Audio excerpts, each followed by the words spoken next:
What's up everyone, it's me, Ewan from WhatCulture Gaming again, this time wearing a coat because it started to get really cold here, but on the upside I am joined by King Shark, who is actually one of the IKEA sharks. That's a little known comics fact you may not have known, but yeah, no, it's time to talk about the next DC video game announcement, which was of course Rocksteady's Suicide Squad Kill the Justice League. So yeah, we now know that Rocksteady's upcoming Suicide Squad Kill the Justice League game is a co-op multiplayer title with third-person shooter elements, and yeah, the full reveal included some interesting tidbits. We now know, for instance, that it is set in the Batman Arkham franchise, which again is very confusing given that Gotham Knights is seemingly stepping away from that continuity, but again, you know, this is Rocksteady's baby, and I guess they want to continue fleshing out that universe with their own titles, and yeah, there was lots to really dig into here. The CGI trailer itself, I know people kind of give CGI trailers a bit of a bad rap these days because, you know, everyone just wants to see gameplay, and, you know, the whole idea of the hype machine and CGI trailers being a great way of trying to, you know, basically sell your title more than actually, you know, the gameplay itself. But to be honest, I really enjoyed this trailer. I thought the writing was spot on. I loved the dialogue between Captain Boomerang and Harley Quinn. Deadshot was really cool, and of course, our boy King Shark is here. The 2021, because that's when the Suicide Squad film comes out, and then 2022, let's just make it not just the year of the shark, but the 2 years of the shark, because it's just great seeing King Shark up and around doing absolutely stupid stuff in related DC media. So yeah, that was really cool. The trailer itself opens up with Harley Quinn kind of messing around on the comms to Amanda Waller. We see a big Brainiac ship looming over Metropolis.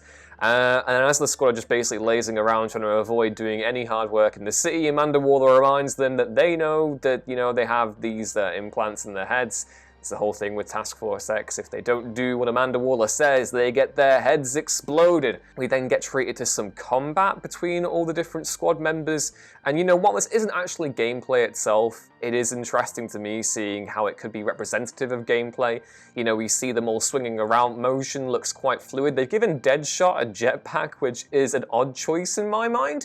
But again, you know, if it works, it works. And they've got to distinguish their own interpretation of the Suicide Squad compared to, you know, the comics and the films and that. So that's pretty cool. Harley Quinn, I believe, is being voiced by Tara Strong again. She's really kind of grown into that role for me, and the actual dialogue she has, she kind of steals the show for me, along with Captain Boomerang, who I am so happy is in this game. Can I be a Captain Boomerang main? Because that's what I want to do. They have all sorts of different things, and I guess the main thing that I want to point out in this trailer, obviously while I get finished, you know, doing the synopsis, is that they're all using firearms. Now, Rocksteady confirmed that it's going to be a game with third-person shooter elements, but I have one question. It's Captain Boomerang, not Captain Gun. So why does Captain Boomerang need a gun? Also, King Shark, he's got those teeth. He doesn't need a gun or whatever, but, you know, whatever, I guess it makes sense if you're going to look at the task that Suicide Squad from the perspective of they're a military unit who need guns, so I guess that's kind of where they're going from there. And we see them all, you know, engaging in combat, and then Superman shows up, and they're all there being like, oh, come on, why you got ribbons in our face? You know, you're just being a superhero, doing hero-y things, and the guy he's rescued, he just proceeds to melt his face off, and he's got purple-looking eyes, which obviously, you know, kind of implies that he's been mind-controlled by Brainiac. So, interesting there, and that is the Suicide Squad's main target is obviously Superman, and the rest of the Justice League, you would assume, have been taken over by Brainiac as well. So, yeah, interesting. One other thing I did want to point out as well, and it's kind of just a minor gripe in my mind, is that I'm just kind of done with evil Superman stories in the year of our Lord 2020.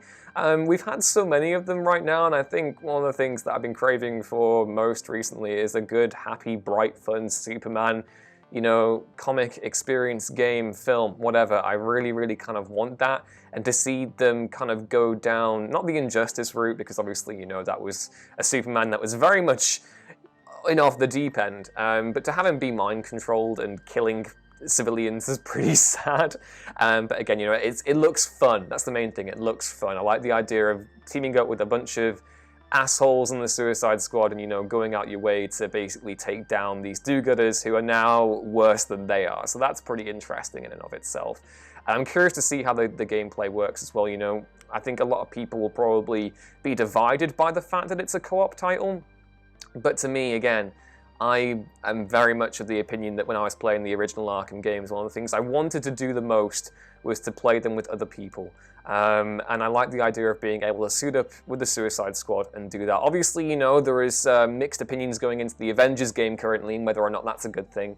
But again, Rocksteady have reiterated in this panel that it will be single-player focused, or not, or story-focused rather, and you can play the game entirely by yourself with the other squad members populated by bots. So, again, yeah, I'm excited. Everything that I saw at the fandom this weekend, apart from a few things I was really excited by, and Suicide Squad Kill the Justice League is one of those things coming out in 2022, which is a long way off, but obviously Gotham Knights comes out next year, so we've got that as well.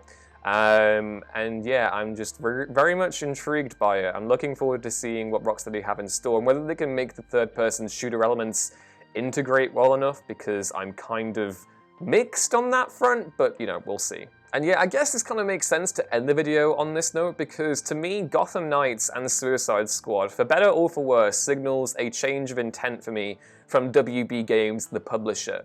I can't speculate too much on what went on behind the scenes, given, you know, all those cancellations that afflicted Montreal in particular, or what happened with Rocksteady beforehand. But, you know, this definitely feels to me like a big shift away from single-player titles. They want longevity, they want multiplayer, they want people to, you know, continue playing these games after they've released, and that's something that can be both a blessing and a curse, and I'm looking forward to it, but at the same time, I can definitely see how this is going to annoy a lot of people. So I'm very curious to hear what you all think down in the comments below. Are you looking forward to a Suicide Squad co-op multiplayer game with third-person shooter elements from Rocksteady, or would you have rather preferred a single-player Superman title that was maybe a little bit happier? Let me know in the comments below, and please don't forget to like, share, and subscribe, and head back on over to whatculture.com/gaming for more news, lists, and articles like this every single day. As always, you can find me on Twitter at @UinRuinsThings, where I've basically just been screaming about DC fandom for the past 24 hours. And yeah, that's it. I hope you have a great day. And be sure to check out WhatCulture Main and WhatCulture Comics later on for more news on the Suicide Squad movie trailer teaser breakdown, the Batman teaser, and then on comics I'm going to be talking about the relaunch of Milestone Media, and also the upcoming Batman comic being written by John Ridley with art by Nick Darrington. But yeah, that's all for now though. Have a great day, and I'll see you later. Bye!